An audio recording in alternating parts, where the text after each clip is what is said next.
2025 సంవత్సరం ఏప్రిల్ నెల 22 రోజున జమ్మూ కాశ్మీర్ రాష్ట్రంలోని పహల్గామ్ ప్రాంతానికి సందర్శించిన భారతీయ టూరిస్టులపై పాకిస్తాన్ దేశానికి చెందిన ఉగ్రవాదులు జరిపిన దాడిలో 28 మంది మరణించారు. వీరి యొక్క చర్యకు ప్రతీకార చర్యగా భారత సైన్యము పాకిస్తాన్ దేశంలోని ఉగ్రవాద స్థావరాలే లక్ష్యంగా చేసుకొని 2025 సంవత్సరం మే నెల 7 రోజున జరిపిన సైనిక చర్యనే ఆపరేషన్ సింధూర్ అనే పేరుతో పిలుస్తారు.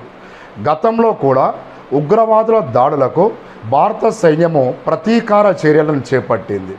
2016 సంవత్సరం సెప్టెంబర్ 18 రోజున యూరి సైనిక స్థావరంపై ఉగ్రవాదులు జరిపిన దాడిలో 18 మంది సైనికులు మరణించారు. దీనికి ప్రతీకార చర్యగా భారత సైన్యము పీఓకేలోని ఉగ్రవాద స్థావరాలపై జరిపిన సైనిక చర్యనే ఆపరేషన్ సర్జికల్ స్ట్రైక్ అనే పేరుతో పిలుస్తారు.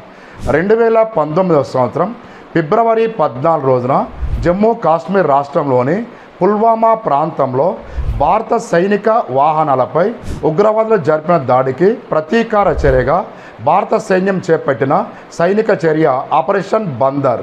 Please subscribe.